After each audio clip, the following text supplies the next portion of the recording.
And if you understand what muscles do during gait, then you really have a much better idea about how to design exercise programs. So if we look on this slide, what I like about this slide is on the left, we have traditional exercise, right? We have bodybuilding exercises. I already mentioned that thing about bodybuilders on the beach. And look at runners. Runners do everything linearly. Runners do the gait pattern. So runners should be strong, but running is repetition. Running is repetition pattern overload. Bodybuilders and runners have a lot of overuse injuries because they're using the same joints all the time in relative isolation. Bodybuilders do it in relative isolation. Runners do it in pattern overload. Now on the right side of the screen, you see wrestlers, you see dancers, and you see a gymnast, right? How many times have you had somebody come to you saying, I want a body like a dancer? And I can tell you this, and I love bar as a format of exercise. I love Pilates. I think they're great exercises, but dancers don't have a body like that because they lay on the floor and they pump their arms doing 100s. Dancers have magnificent bodies because they move in all planes of motion. Wrestlers have great bodies. Martial artists have great bodies. Yogis have great bodies because they move in all planes of motion. Wrestlers have to be able to move and control force throughout space. Weightlifters and bodybuilders control force linearly up and down against gravity. That's really where a lot of bodybuilders get injured. Bodybuilders are very strong moving up and down linearly against the downward pull of gravity. Dancers, wrestlers, and gymnasts have to move their bodies through gravity. And so if we want to really develop bodies that are strong, that are resilient, that look fabulous, we have to take that mindset. How can we move through gravity? How can we control load through gravity? Not just up and down against gravity, but take force and move force through gravity. If you have the copy of the ebook, Dynamic Anatomy, that's in chapter 1. I talk about that in the chapter 1 on fascia. That's why that's important. So taking a look at the integrated biomechanics of the body for a second, take a look on the screen. We have the nervous system, right? The nervous system has two components. It has a sensory component and it has a motor component. So the nervous system gets data from outside. It gets data from the ground. It gets data from everything around us. And it determines instantaneously, it takes that input to determine a motor output. So the nervous system really controls the body. The muscular system in the middle of the screen, the skeletal structures, they're part of the tissue system, right? Muscles are tissue, skeletal structures are tissue.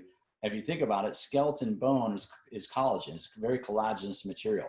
We're used to seeing bone, we see the plastic models of bone, so we're used to thinking of bone as hard, but in the body, the bone has some pliability. Bone is collagen in the body. If anybody knows martial artists can train their bones to be stronger by constantly hitting hard surfaces, and that builds more collagen here. That builds more collagen into these bones. So tissues are always adapting in the body. Think about this. Your body, the muscles, the skeletal structures, the connective tissue, that's the hardware. The nervous system back here, the cerebral cortex, is your operating system. That's the software. Now I'm going to leave it at the operating system. Your nervous system is the operating system. Gait is our default operating system. So when you look at the operating system of the human body, everything, the muscles, the skeletal structures, the connective tissues are all allowed to make gait as efficient, as effective as possible. So think of it. This is where we can learn the cell phone. We can use a cell phone to really learn how the body works. Because what's a cell phone? A cell phone is a little bit of plastic, a little bit of metal, some different parts put together. Can you go to an electronics store and can you buy all the parts of a cell phone and build your own cell phone? You probably could, theoretically. You would need the transmission and all that stuff to connect to the cell towers. But what really makes a cell phone work? It's the operating system. This is an Apple, this is an iPhone, so it's on the Apple iOS operating system. If you have a Samsung or another type of phone, you're on the Android operating system. How do you make your phone really work? You download apps, right? You download software like Instagram, Facebook, Snapchat, QuickBooks. Those are all apps. So let's take this analogy. If your body, if your muscles, if your skeletal structures are hardware, if your central nervous system is the operating system, anytime you teach a new movement, anytime you learn a new movement, you're downloading a new app into the hardware. Really. So think about that. If you're learning a new exercise, if you're learning a new mode of exercise, if you're taking bar for the first time, if you're taking yoga for the first time, I've been trying to learn yoga this year, trying to get better at doing yoga. Every time I do yoga, I'm trying to download new motor programs into the tissues. I'm trying to download new information into my software. So anytime you're exercising, you're literally trying to download, or anytime you're trying to learn a new exercise, you're literally downloading a new app into the body. You're downloading a new software program to teach the body how to move more efficiently. Does that make sense? Everybody should be going, yeah, that makes sense. You know, and we look at this, this is what's called a tensegrity model. And tensegrity comes from the architecture world.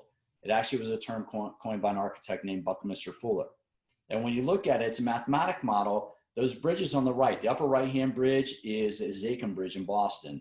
The lower one is the Bay Bridge in Maryland. I lived in both places, Boston and Maryland, so you use those. What is a bridge? A bridge balances between compressive and tensile forces. Compression is a shortening force. Tension is a lengthening force. That's what tensegrity is. The term tensegrity comes from a balance of tension and integrity. And in tensegrity structure, no two hard surfaces contact one another. They're held together by guidelines. So the body is a model of biotensegrity, because literally all the tissues, the muscles, the connective tissue, support to get skeletal structures. And that's the way that we can think about it from a different format. If you want a really good understanding of this, you can pick up the book Biotensegrity by a guy named Grant Scar. It really goes into it. I'm gonna hold that a little bit closer to the camera. But biotensegrity goes into how the body should be viewed as one system. Everything is interconnected. So again, this is where I'm going to go into a quick little demonstration. If you're sitting at your desk, let me have you stand up real quick. Wherever you are, let me have you stand up real quick. So I want you to feel this. All right. So keep those feet about hip to shoulder width apart. Your spine nice and tall. And what I want you to do is take your left hand, reach across your body. Take your right hand, reach across your body. I'll give people a chance to catch up. So one more time, take your left hand, reach across your body. Take your right hand, reach across your body. Now look down at your left foot. You should feel the arch of your left foot picking up a little bit. And I'll talk about what muscles are doing that in a second here. Now rotate this way, and you should feel those arches shift, right? Because as we rotate, our shoulders turn on our spine. Our spine turns and the pelvis has to adjust. As the pelvis has to adjust, it changes the position of the femur. The femur should change the position of the tibia changes the position of the cuneiform, and then the navicular, those small little bones in your foot, and yada, yada, yada. Everything is interconnected. If you move your shoulders, your feet have a reaction if you have good posture. Now try this. Slouch like you've been at a desk all day, or slouch like you've been doing this all day. If you've been on your phone or been doing something all day, slouch a little bit. All right, turn your toes out just a touch. Kind of dump your pelvis forward a little bit. This kind of looks like a lot of people, right? They have poor posture. They look like this from the side, kind of slouch forward. Now try this. Try to rotate. Try to rotate. Number one, you don't rotate that far from the T-spine, right? That thoracic spine. If you lose thoracic extension, you lose rotation. So number one, you can't rotate that far. Number two, do you feel your feet moving? If you're flexed at the spine and the spine can't rotate, you lose that tensegrity connection throughout the entire body.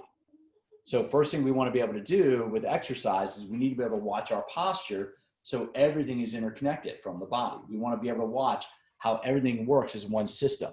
Because that's, again, where we make the mistake is we go and we try to break it up. We try to break the body up in part by part by part. Would you drive across a bridge, you just had those two pillars sitting there and a little bit of roadway in between? Well, number one, you wouldn't be able to drive across it. But number two, the bridge would not be structurally sound. So in your body, everything needs to be interconnected. So when we look at exercise programs, everything should be interconnected with exercise. So looking at the different structures of the muscle, and remember, one of the learning objectives for this course is to be able to describe the difference between contractile and non-contractile. So if you look at the muscle on the top, that's the typical muscle body. The muscle body is enveloped by fascia or connective tissue. That's your elastic component. The elastic component can lengthen and shorten. It'll return back to its original shape.